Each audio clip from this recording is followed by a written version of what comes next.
back into Psychedelics today. Today on the show we have Peter Sjöstedt-H, psychedelic philosopher out of England. He is an Anglo-Saxon philosopher focusing on, right now, panpsychism, Nietzsche, Schopenhauer, Kant, and wrote a really interesting tract, Neo-Nihilism, that influenced some of the work of famous comic artist Warren Ellis. Works closely with Marvel Comics still. We had a really great talk.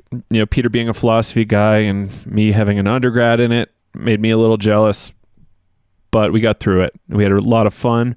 Peter also specializes in Whitehead right now and is of, which we spoke about before with Lenny Gibson. Lenny Gibson's kind of a strong Whiteheadian.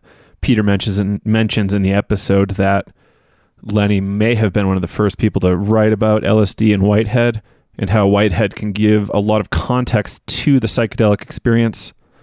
Eric Davis, kind of a famous writer, sci-fi futurist guy, talks about Whitehead a bit too.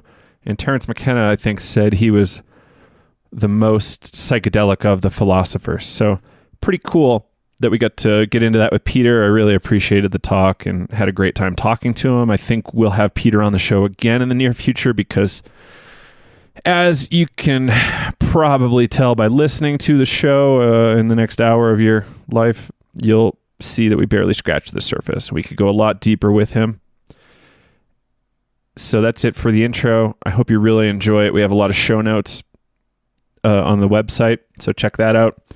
And, you can get his book and check out a lot of the references we have in there as well. So workshops, upcoming events, I guess top on my mind is tomorrow. Kyle and I are both flying out to Psychedelic Science 2017 in Oakland, the big MAPS event.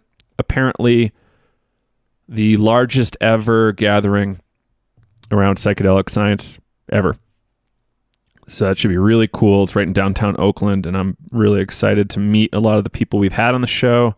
We're going to meet some people that have taken our class, and it's going to be really cool. I'm really excited about that. I wish I could stay for longer. There was some breathwork, a holotropic breathwork with Stan Groff that happened before the event.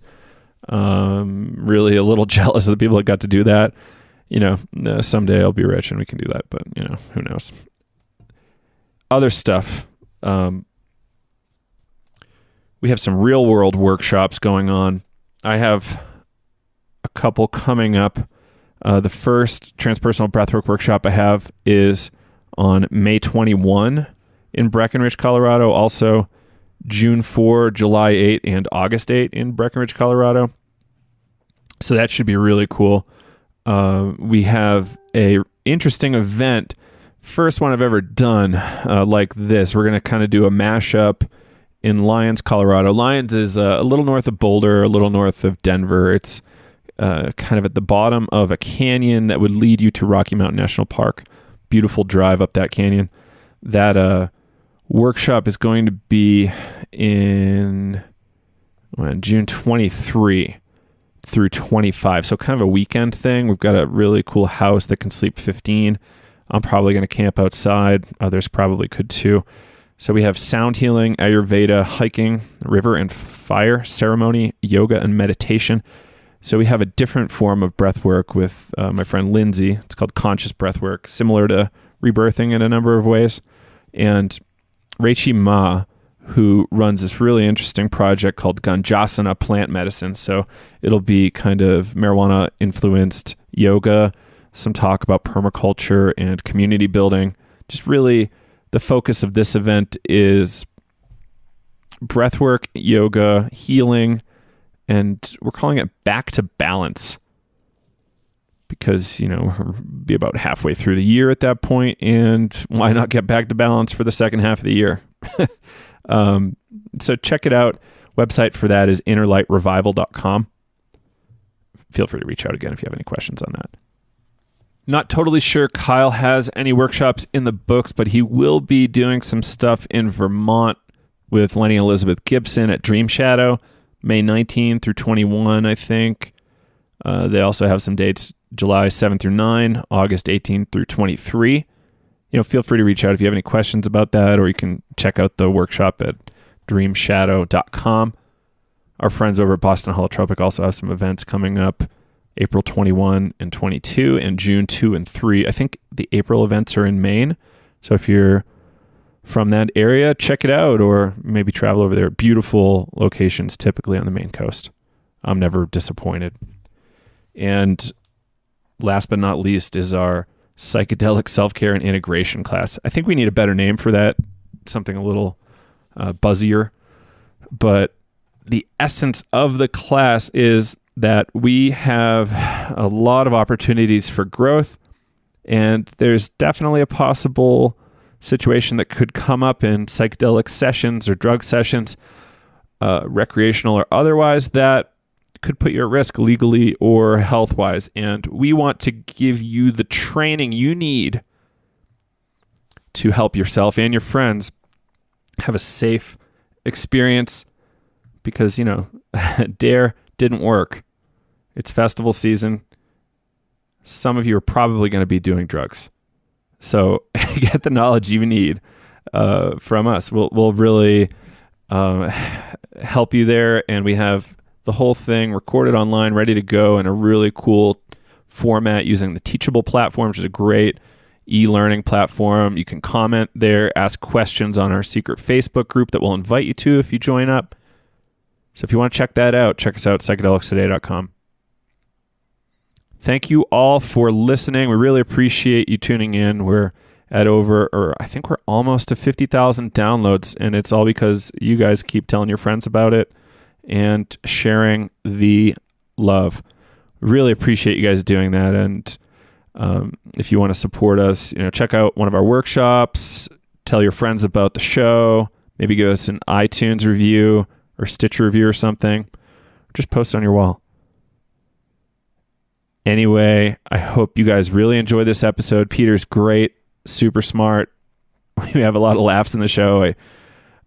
He will actually be at the Breaking Convention conference in London in June. I really wish I could go to that. Hopefully next year I can go to more psychedelic conferences than I can this year. But I still am very lucky that Kyle and I get to go to the Oakland MAPS conference. Can't wait. We'll report back on that on the other end. Anyway, back to the show. Enjoy Peter. Let us know what you think. See you on the other side. Bye. Hello, everybody. Psychedelics Today here. Joe, welcoming Peter Sjöstedt-H to the show.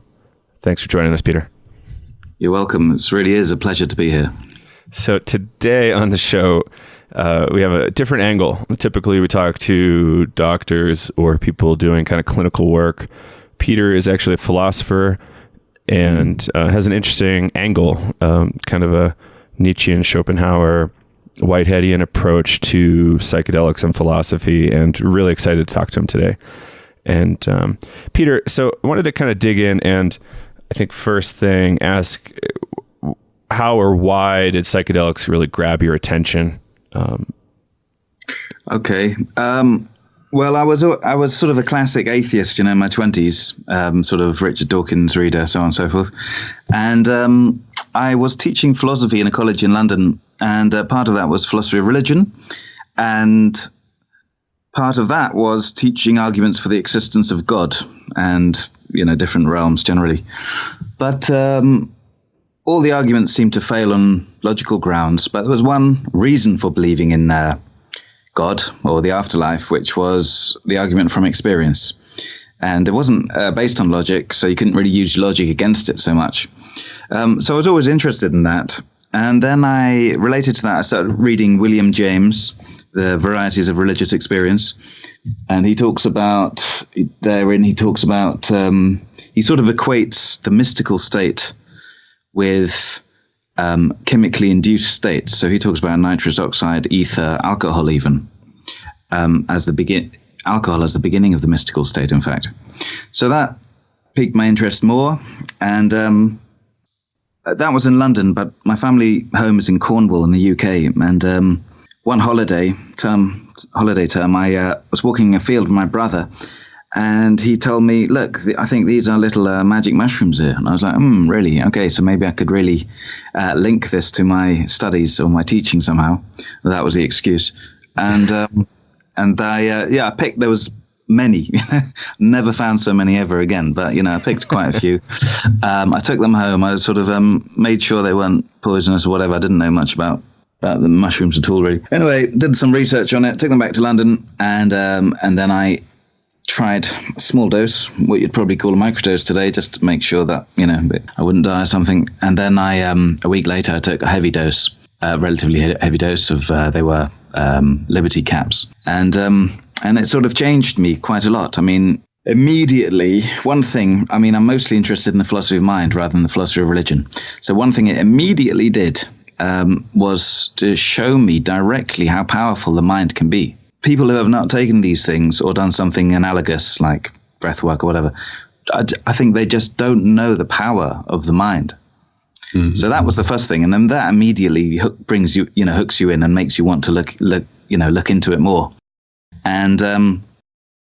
And I looked at the literature, and there's not much philosophical literature on psychedelics. There is some, but not much, relatively speaking. So I decided to sort of engage on that mission myself. And then since then I've published my book Pneumonautics, which is about that, and nihilism and metaphysics generally, and a number of articles, talks, and so on. Yeah, so that's where I am now. So nihilism is an interesting thing. Obviously we kind of have to make a lot of our own meaning, which is kind of what I fall on often. Mm. But well, okay. Well, I was going to say, I mean, the interesting thing is that, of course, with the first wave of interest in psychedelics in the West in the 1960s, there was definite moral to it, or morale even, definite ethic to it, related to, I suppose, what you'd call the New Age and the hippie movement, or whatever stereotype you want to use. And that was also, occurred during the Cold War. So there was this real desire for peace because of the fear of nuclear Armageddon and so on. Totally understandable. I think there's an aspect of psychedelics which is related to nihilism in this sense. And I use nihilism in a specific sense, neo-nihilism, I call it, which is that I think psychedelics often take you out of your society, your culture, and allow you to sort of view it in a sort of completely innocent, naive state, as a child might. And as a result, a lot of the sort of social mores and morals of one's culture suddenly can seem pretty absurd. Octavio Paz wrote about that, one of very few who did, Ernst Jünger perhaps as well. And so there's that, there's a sort of immediate experiential questioning of social mores, morals. So there's one tie. When I looked more into this, I realized that Nietzsche himself, who some people call a nihilist, I mean, he's actually a nihilist and an anti-nihilist, depending on the meaning of the term. Anyway, he himself took a lot of psychoactive drugs such as chloral hydrate and opium, of course, and a number of other things. So there's a lot. I have written a bit about that, but there's a lot more to be said about it, I think. Yeah, absolutely. I think people really should kind of explore that a little bit more, because it's very underexplored, but it should come up in those psychedelic sessions that people are having, like at least a battle with it, right? Like at least a debate. Yeah, I mean, I think a lot of people would be against it because there's this sort of there's a kind of, I don't know what you'd call it, like a way of thinking that proclaims that, if you take psychedelics, then your whole ethics change into a certain direction, a specific way of thinking about the world, which I don't think is necessarily true. At the very least, it's open to debate. Yeah. I think people come into psychedelics with a certain morality, and then they might be tempted to thereafter say, "Oh, and that's confirmed what I already believed in." But I question that really. Right. Huh. Yeah, that's interesting. I remember the first time I had an experience, I did not want to go to school. I didn't want to, I don't know. I really didn't have too many goals. And after my first experience, it was like this whole rebirth. I was able to reorganize some things, and from that I was like, I kind of want to go back to school. I kind of want to study the mind and consciousness, and before I was like, I'm not gonna get myself in the system and get myself in so much debt with all the student loans and this and that. And then after that experience, it's like, well, actually I'm really curious in this stuff, and I kind of want to go do that. Yeah, I know it's a great educational spur in many ways, isn't it? Yeah. I mean, in terms of philosophy, but psychology, I mean, the main thing at the moment, as you sort of suggest, is clinical therapy, but there's so many academic avenues that it gives you the desire to pursue. I think it's very useful tool in that sense. That's another thing as well, of course, that psychedelics are, by the mainstream, I would say, generally seen as a sort of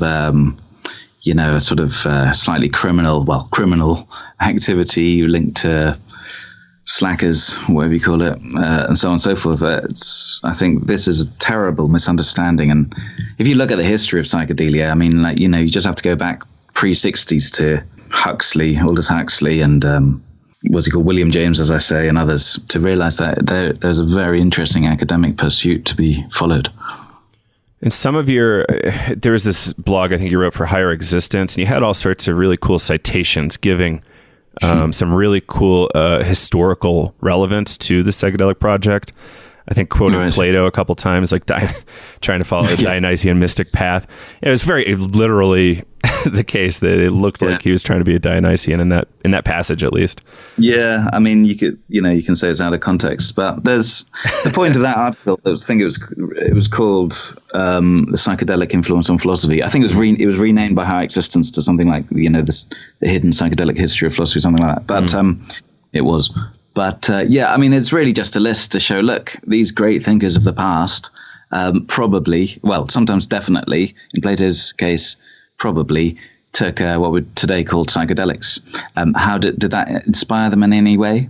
Interesting thing with Plato, of course, Whitehead is most famous for saying all Western philosophy is but a series of footnotes to Plato. And if Plato's famous for his dualism and his forms, and if these two tenets of Plato's were influenced by his psychedelic experiences at Eleusis or whatever other mystical festival he might have gone to, then that's saying a lot, isn't it? Because that's ultimately saying that psychedelic experience triggered Western philosophy. That is a conjecture. It's very hard to prove. Some people think, no, there was no psychedelic compound in the kykeon, in the potion. But when you really look into it, it's more likely than not that it was. I mean, Albert Hoffman famously conjectured that it was, that the ergot from the adjoining field at the Temple of Demeter contained ergot, which is the derivative of LSD, or LSD is derivative thereof. So there's a lot of, interesting pointers. But at the very least, I mean, you go through a number of these philosophers, Nietzsche, like I say, Schopenhauer, Thomas de Quincey, who was a Kantian writer. It's Confessions of an Opium Eater, de Quincey. Yeah. That's what he's known for, of course, but not many people know that he was one of the first English writers, one of the first English commenters on Kant's transcendental idealism. Again, there's just a load of missing research. It'd be very fascinating to see how the sort of romanticization of transcendental idealism was somehow linked to opium or other psychoactive drugs at the time. There's just very little literature on it, Yeah. And so, in a way, creating just this almost like a simple list of philosophers who took these drugs just is like a sort of offer for people to look more into it. I haven't got time to look into all of those links, For the people that don't know too much about those ancient Greek mysteries, would you mind giving like a brief little background about that? Okay. I mean, it's not really my field, but I'll tell you what. Okay. A basic synopsis. I'll give you a basic synopsis. There were these mystery festivals in ancient Greece. I mean, they were originally linked to Dionysus, who was the god of dance, wine, intoxication, so on. And the most official, these festivals were where people expended what they were, but people gathered and got into frenzies and partook of orgies and whatnot and worshipped Dionysus, and so on, forest god. But there was one especially formalized festival, which was called the Eleusinian Mysteries, which were held in Eleusis, which is about 50 miles from Athens, where any person, including slaves at the time, could make an annual pilgrimage, stay there for about 2 weeks. They were the lesser and the greater mysteries. They're called mysteries because what actually happened there is a bit of a mystery, a bit like the Dark Ages are called that because we don't know much about them. But from what we know, there was a sort of procession, parades, certain rituals, certain priests were there, and in one of the main parts of it was that people had to drink the kaikion, which is a potion, before they entered this dark chamber. And that's where I quoted Plato in that essay you mentioned in the Phaedo. And he says, we saw these sublime images, visions of this and that. So, yeah, very likely then that kaikion contained some kind of psychedelic compound, but hard to prove. I mean, there's an essay about the wine used in ancient Greece. That wine then was very different from now, and even that wine had psychoactive properties. So if that were the case, it would be much more plausible that it was the case in the mysteries as well.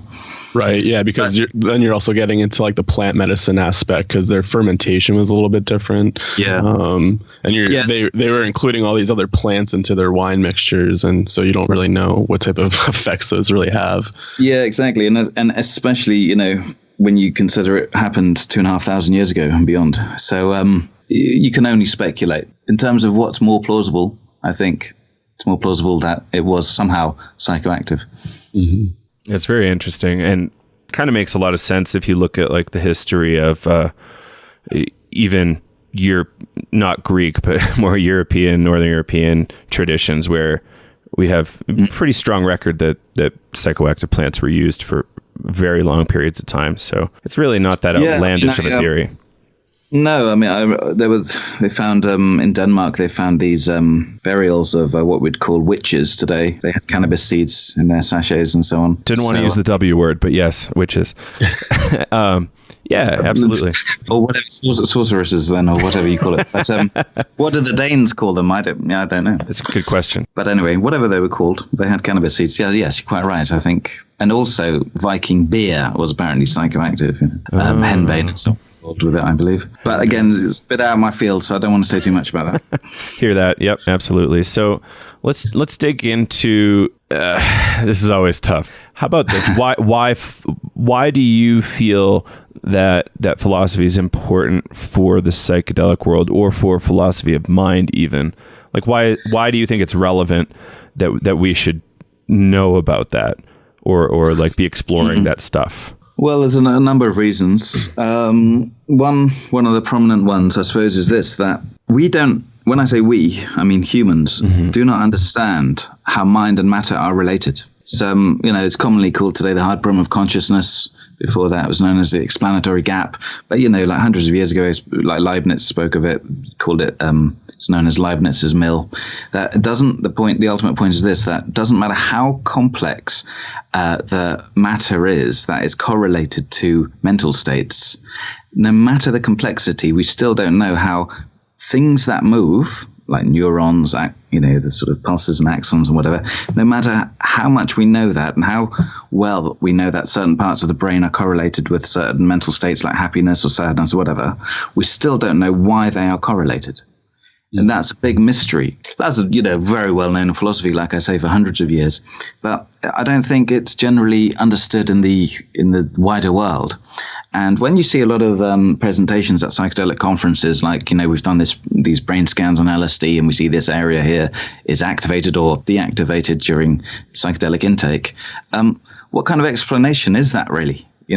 Because you could say anything. It wouldn't really tell us much about the psychedelic experience. Not much, something, of course. And of course, it's useful probably in terms of therapy. We don't know, for example, whether, like, for example, mental causation. If you think that when you work things out, that has an effect on your body, like writing the answer in pencil. If we go with a completely physicalist theory, that should be impossible, because only forces of, known forces of nature should have any effect upon movement. But nonetheless, if you deny that your thoughts can have an effect on your body, if you deny that, you're an epiphenomenalist, which means that, suffers a number of logical contradictions. The physicalist picture alone just cannot explain many aspects of consciousness. So that's one reason why I think philosophy becomes interesting and important for psychedelic discourse, just to show that, this is much more of a mystery than we believe. And once you've understood all of the neural correlations to psychedelic intake, you still have to explain so much more.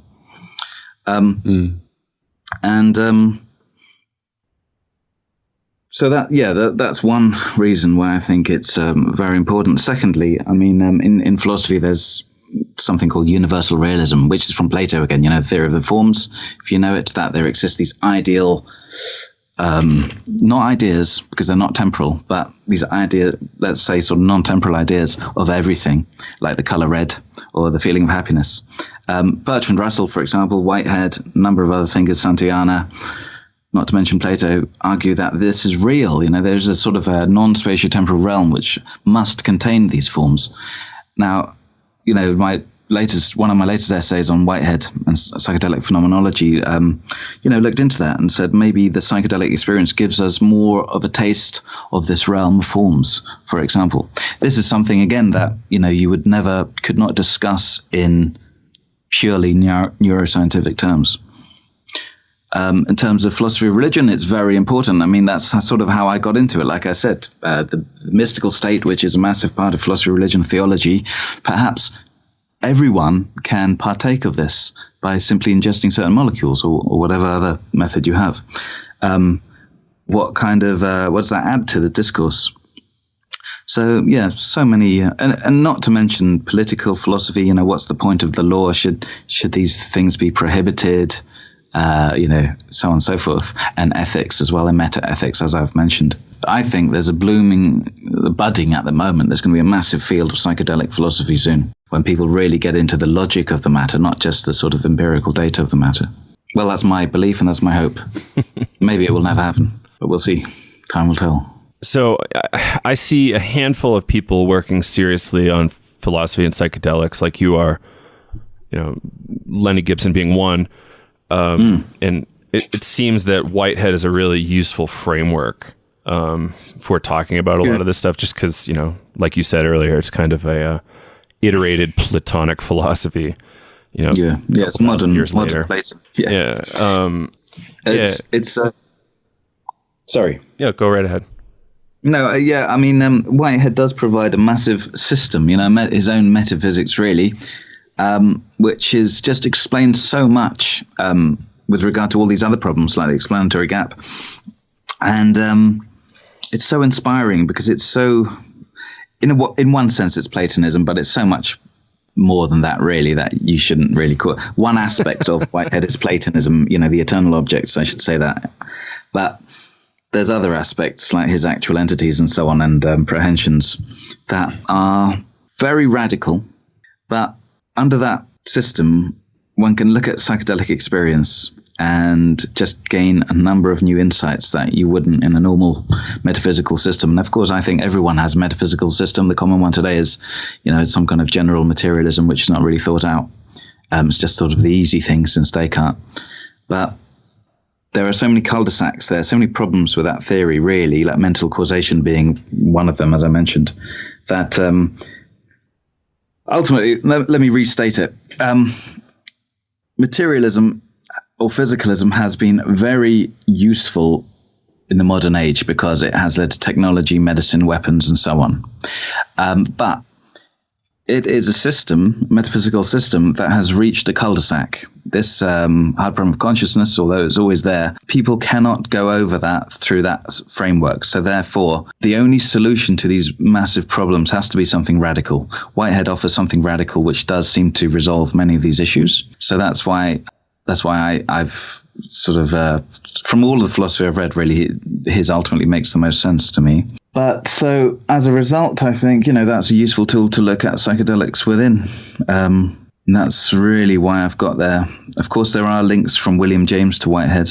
And I'm sort of developing a strange hybrid of Nietzsche and Whitehead as well, which might work out, but we'll see. It's a gamble, but it's a worthwhile one. Yeah. Well, hopefully I'll never find out if it's wrong. But anyway, so that's my approach at the moment. at the moment. But not only Whitehead, like I say, Nietzsche, Schopenhauer, Henri Bergson as well, William James, other thinkers. For example, Ernest Nagel, I'm reading now, is very interesting. My PhD at the moment is on panpsychism, which is not directly related to psychedelics, but it is related to Whitehead. That's another reason why I'm looking at Whitehead and psychedelics, because it is related to my official research. And what is panpsychism? Panpsychism is the notion that mind is universal. So it's not just something that emerges from brains, but is part of everything, every plant, every molecule, every subatomic particle. Everything contains an element of mentality. And this is Whitehead again, really. With regard to Whitehead, it's called pan-experientialism. But it's radical, but it's, I think, actually, obviously I think this, but it's highly plausible. As long as you don't mistake mentality for consciousness. So consciousness is being aware, being able to reflect on counterfactuals, like what would happen if I did this. That's consciousness. It has a number of different qualia, such as vision and hearing and so on combined. But by mentality, I mean something very basic, such as a sort of general subconscious feeling. That is not matter. It's not consciousness, but it is a form of mentality. And that, I believe, is within everything. And so then this problem, for example, of how sentience emerged from non-sentience, what I call the Big Bang problem, is resolved to the extent that you only get an emergence of degree of mentality rather than an emergence of kind, from matter to mind. So this is very different from, say, like animism's perspective of everything actually has consciousness, like the mountain has consciousness, the rock, the tree. You're just saying that every matter in general has some sort of just intelligent type of form. Yeah, I mean, it's different from animism in a way. Can be seen as a sort of old-fashioned religious version of panpsychism. The modern panpsychism I'm looking at would not really bequeath sentience to a mountain, because a mountain is not a self-organizing system. It's determined by external factors rather than itself, as opposed to, say, what we'd call an organism. So the mountain doesn't have any mentality as a mountain. It does have mentality in terms of all the molecules that constitute it, but those are individual subjectivities. So that's one sense in which it differs from animism. However, it's the same as animism, for example, with plants. It might say that a plant has single sentience, or it actually might say a plurality of sentience is there, depending on which type of panpsychism you go into. But I mean, a very basic way of looking at this is that animism is the religious version of panpsychism, whereas panpsychism is a sort of more philosophical version of animism. So could you explain a little bit like what your current PhD project is looking at? Okay. Well, it's called Reformulated Panpsychism. So what I'm doing is, at the moment, I'm looking at the notion of emergentism, which is this.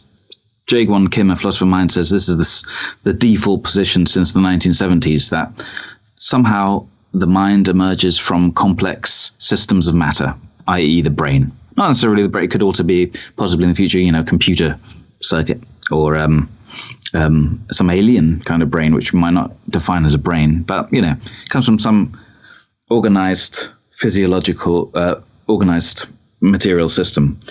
I'm looking at that, and I'm really looking at it in much detail, so to be able to criticize it in much detail, and that's what I'm currently doing. Because panpsychism, in a way, seems the opposite of emergentism. So in other words, instead of mind emerging out of matter, there is no such emergence. Mind was always there. So at the moment, my PhD is sort of negative, just very critical, but it's going to go into then a positive form, which will then be how a new form of panpsychism, which mostly draws upon Whitehead, how that can answer current problems in the panpsychic discourse. For example, the combination problem. How can different mentalities, different subjectivities combine to create one self, one individual, for example, is a big problem. The palette problem, how can different types of mentality combine to create a new one, so on and so forth. So it's really applying an aspect of Whitehead to modern debates in the philosophy of mind. It doesn't really include psychedelic phenomenology, but I will include little bits here and there which I can get away with, I mean, really, I wouldn't mind doing a PhD on psychedelic phenomenology, but the problem with that, of course, is that it's very, this is part of, this is a cultural problem in the sense that, when you do a PhD, you apply for funding, and panpsychism is like on the verge of being seen as totally bonkers, totally nuts.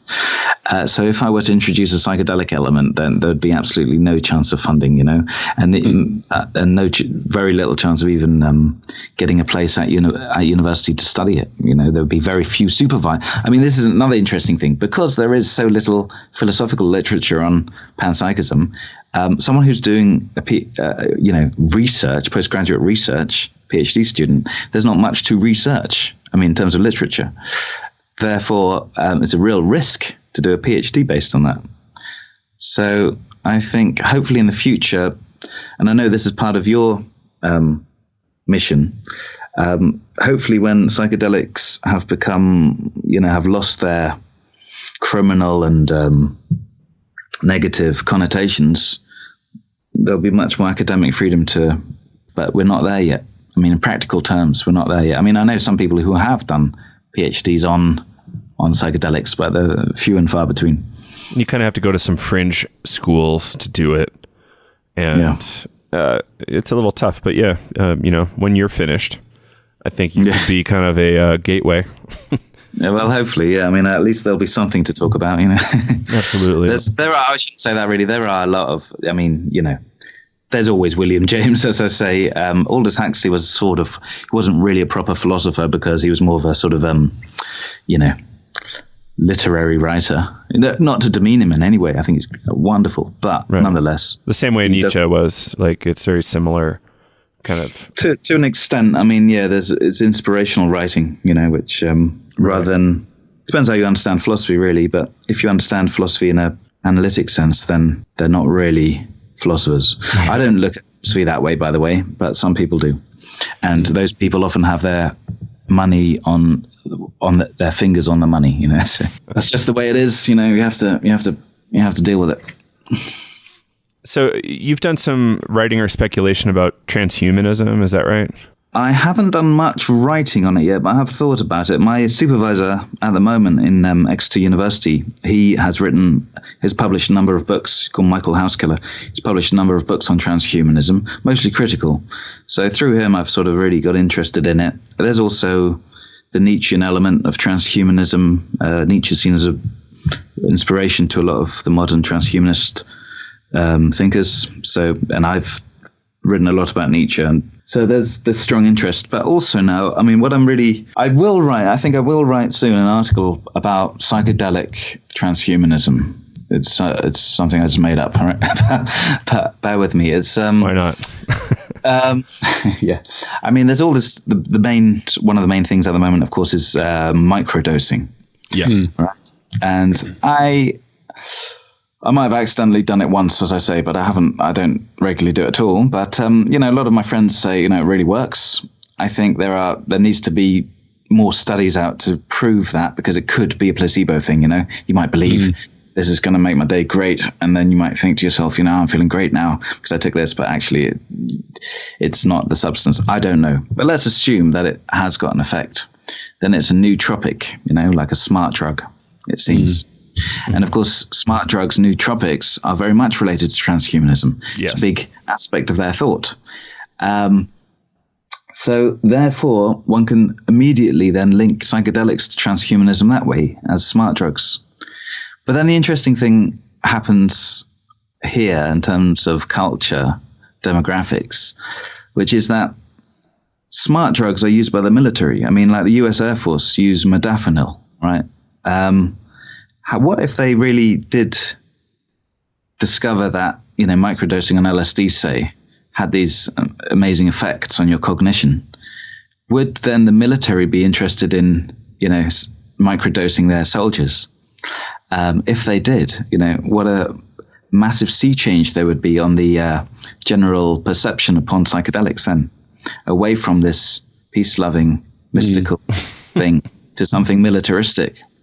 And, the consequences of that, I think, would be profound. I mean, they would change the way people think about it quite radically. Also, I mean, microdosing today is often seen as something that is done, in Silicon Valley office workers and so on to make them more productive, right? So that then fits into a capitalist framework very well.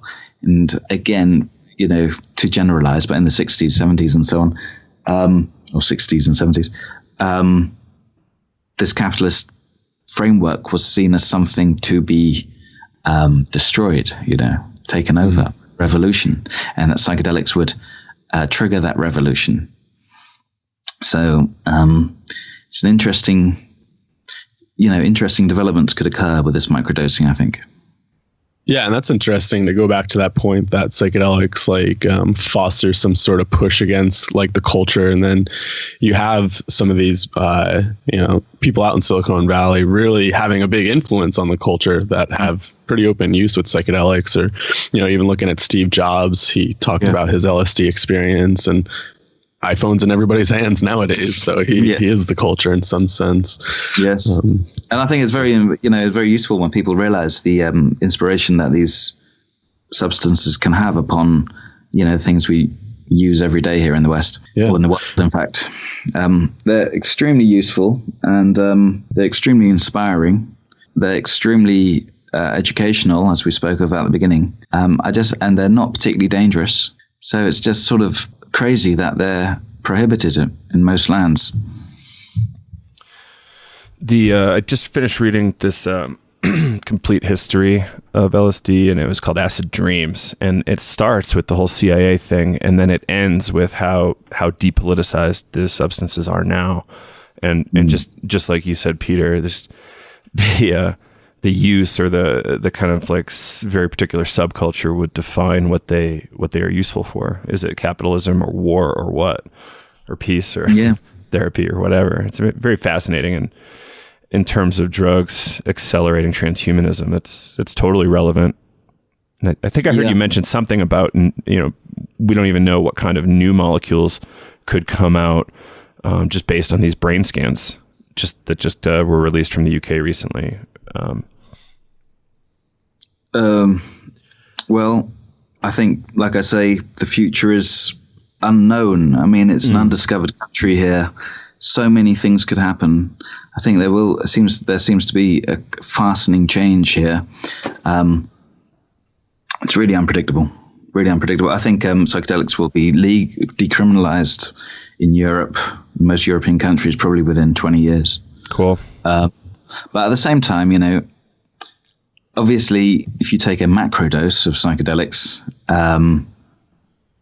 you should be warned about that. The decriminalization should come with warnings, Right. And many people think, it's a sort of a spiritual experience in a pill, and that shouldn't be taken lightly. They're not.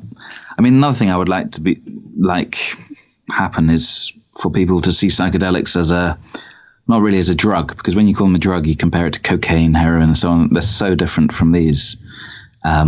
So much more useful than these that they deserve their own category, I think. And they should be handled with reverence, but nonetheless, they should be handled. Yeah, definitely. Lenny Gibson has this term, experiential philosophy.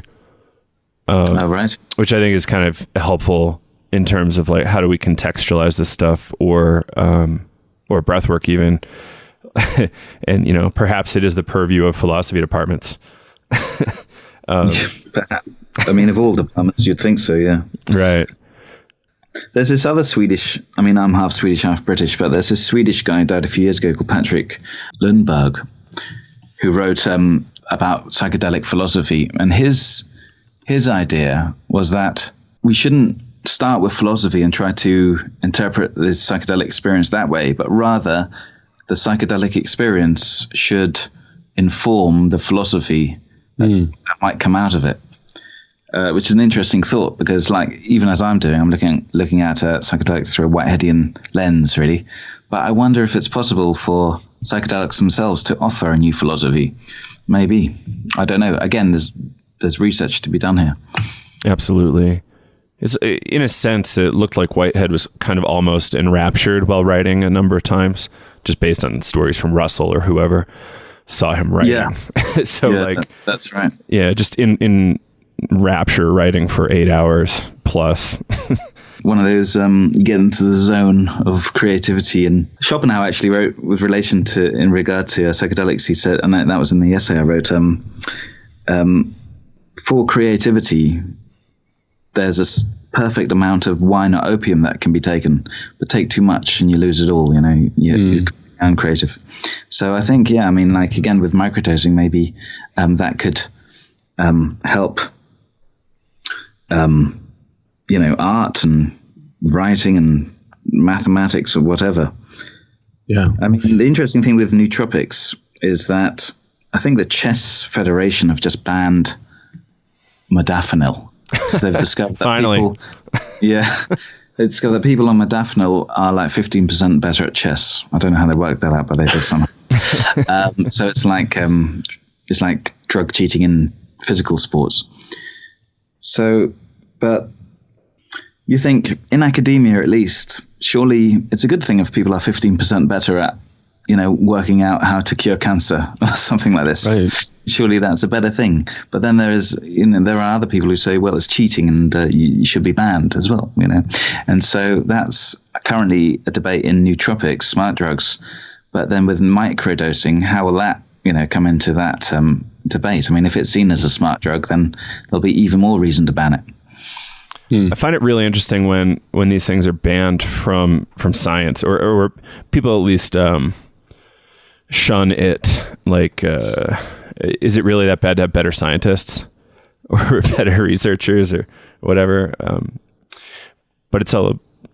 Go ahead. Yeah, I mean, that's ultimately a question of, what the point of science is really, isn't it? And what's the point of life generally, the big philosophical question, because, of course, you can microdose and become more efficient at creating better weapons, as a scientist, or better medications. So it's ultimately an ethical question, I suppose. And my own view on that is that there's no answer to such questions.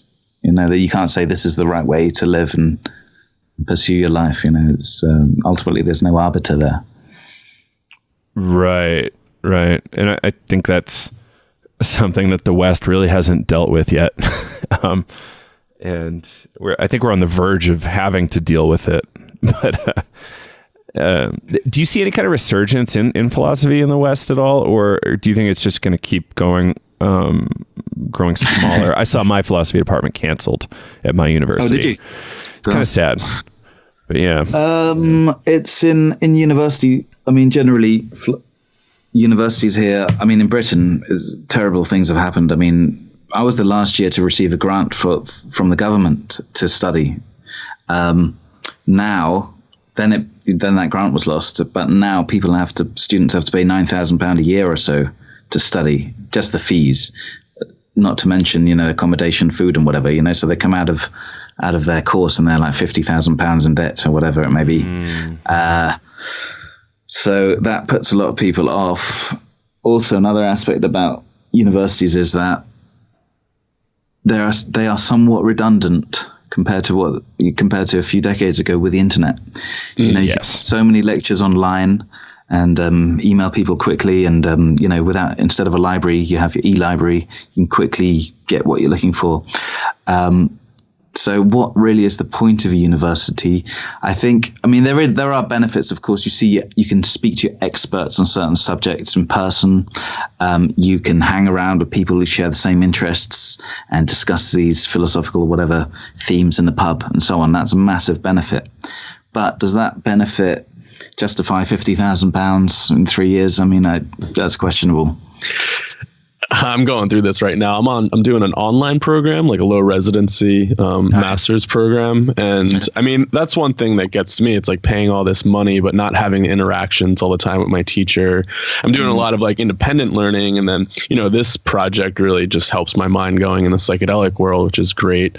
But then sometimes I'm just like, what am I paying all this money for? Like, I'm not having any interactions. Like, all my all the students are all across the world, and it's a really strange thing. So like, I appreciate the online learning, but I also think like that community aspect is really difficult that I've been struggling with. So, yeah. What are you studying?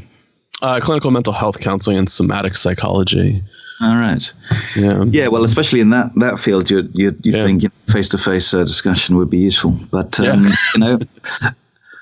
but it's been an interesting debate for me, thinking about like the evolution of education and technology, and thinking about is online learning the best? Like, is having community really important for this? Well, I would say, I mean, it is better, but at the same time, you have to balance that, as I say, with costs. Right. And I think that's probably the solution is somewhere in between, which we haven't really formalized yet because of all the history of universities and so on. And because the internet is a relatively new thing, of course. So, but I think, there'll be some kind of fusion soon, Maybe the Open Universities reached that point. In the UK, I don't know if you heard of the Open University, but it's been going in Britain for decades. It used to be on TV, used to record certain lectures on TV at night and whatever. They used to play it, when everyone was sleeping. And then you'd meet up like every few months and discuss it with experts and with your classmates and whatever. So something like that perhaps is ideal. But who knows, again, what technology will bring. Maybe, ideally you'd have some kind of portal where you can just step out of your bedroom and go into the university campus, So, or maybe you can just have a little something injected into your brain, and then you've got all the knowledge immediately.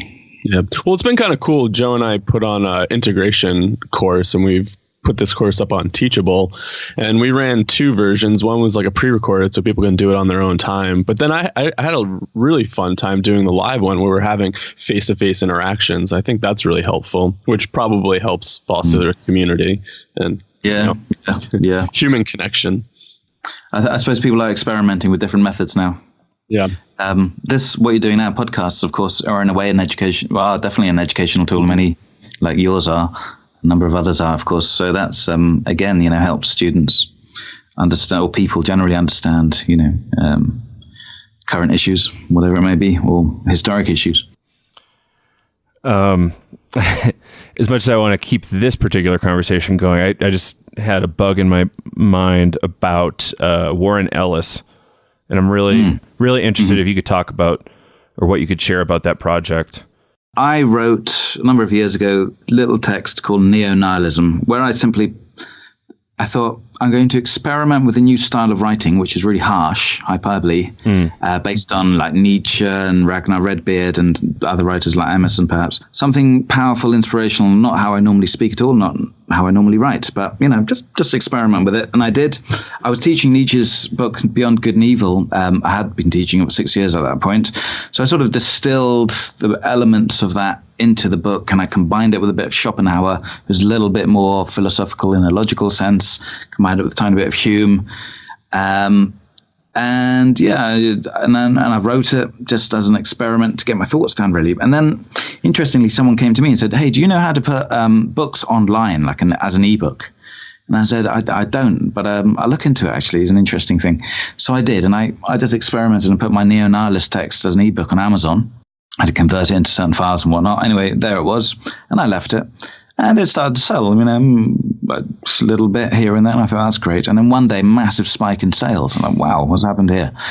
And a week later, I discovered that there's this, in the comics world, there's this famous writer called Warren Ellis. He wrote like Iron Man 3, the movie, and certain Batman, X-Men, number of comics and films and other books, graphic novels and so on. He's a very well-respected writer. And he had written a little review of neo-nihilism on his newsletter, which gets hundreds of thousands of people. And so I thought, that's great. That's really nice. And I sort of sent him an email thanking him, and that was that, really. And then I, got more money from this neo-nihilist book. But then Marvel asked him to recreate the character of Karnak. And now Karnak was a sort of philosopher stroke martial artist, created originally by Stan Lee, I believe, in the 60s as part of the Inhumans family. And they asked Warren Ellis to recreate him just when he was sort of getting into my work, getting into my novel somehow. And then he wrote again that he was inspired to recreate this Marvel philosopher superhero based on the work of primarily me and a guy in New York called Eugene Thacker. And he did. And the 6 issues of the comic have now come together as a sort of as a book, like a collection of all the comics in one. And now they're creating the Inhumans film. So Karnak is part of this family called the Inhumans, and ABC have teamed up with IMAX and Marvel to create a sort of movie/TV show. So the first 2 episodes, which sort of like movies, I believe, will be shown in IMAX, and then the rest will be a TV show. Anyway, I'm hoping to get the red carpet treatment for that one. But we'll see. Is he English, Warren Ellis? He is, yeah, but he's from the other side of England, so he's based in Essex, which is the southeast coast, and I'm in Cornwall, which is the southwest coast. I have spoken to him, via email, but we haven't met yet. But cool. I guess probably one day we will. But it's a cool thing. I mean, I was never really into comics before, but I see their value. He did a series called Transmetropolitan, which is really kind of wild. I want to call it post-apocalyptic, but it's like more like post-singularity meets post-apocalyptic dystopia. And this main character is this wild journalist, kind of like Hunter Thompson or something.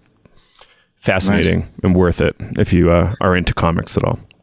Yeah, well, I'm getting into it. I mean, I spoke to a guy called Dr. Paul Williams at Exeter University a few weeks ago about this, because the university have actually suggested that I get into comic book superheroes and philosophy, and there's potential funding for that and so on. Now, this takes me a long way away from my main interest in panpsychism, psychedelics and so on. However, I'm beginning to see a connection. So, like, for example, if you talk about psychedelic transhumanism, there's a connection from transhumanism, obviously, to superheroes. And transhumanism then with Nietzsche and the Overman, the Superman, and so on. And so, that I'm thinking about it at the moment. I'm creating links and interesting links and so on. So some kind of psychedelic Superman, maybe, that might be the title of my next book, something like this. Who knows? I had that vision when you were talking about the fighter pilot using modafinil or Provigil, and then you accelerate them a little more. What kind of an entity is that's flying the plane at that point? That's a very different thing. Well, imagine one on LSD. Yeah, exactly. That's crazy. Crazy. How about if they take too high a dose by accident when they're in that F-22? There was this TV show where they actually did that, and it was hilarious. What was it called? Jack Black, The Brink. And the fighter pilot was actually like the modafinil dealer on the and they took the wrong pills, and it was ridiculous. So worth it. Look into that. I laughed very hard. So we've got a couple minutes left here before we've got to wrap. How can people get to your website, Peter? My website is www.philosopher.eu. Nice. I'm on Twitter. Yeah, I was lucky to get that one, actually. Although there might be problems now that Britain is leaving the EU. Hopefully not, but we'll see. But that will be years. On Twitter, I'm Peter Sjöstedt-H, at Peter Sjöstedt-H, SJOSTEDTH. Facebook, Ontologistics, I got about 6,000 people there now, so that's useful. Just Google my name and you should find me somewhere, Great. Yeah, and we'll have all your links in our show notes. Well, thank you very much. There you have it. Peter Sjöstedt-H. I hope you guys enjoyed it. I did, Kyle did, and we really hope to bring some more of this to you soon. I personally think psychedelics and philosophy must go hand in hand. Yes, they're a therapeutic tool, but they're also a lot more. That's why there's all these different divergent opinions on what they are, how they should be used, scheduled in the drug legalization framework, all that kind of stuff. So food for thought, hopefully got you guys really thinking about directions that psychedelics could go in. So if you're a student inclined towards philosophy, why not investigate Whitehead and psychedelics? Perhaps that's an avenue worth going down. So if you want to support us, maybe sign up for our class, Psychedelic Self-Care and Integration. You can find it on our website, psychedelicstoday.com, and you can learn a ton about psychedelics, how to be safe with them, and some ideas about how best to use them for particular outcomes that you're looking for. So be safe out there, get educated.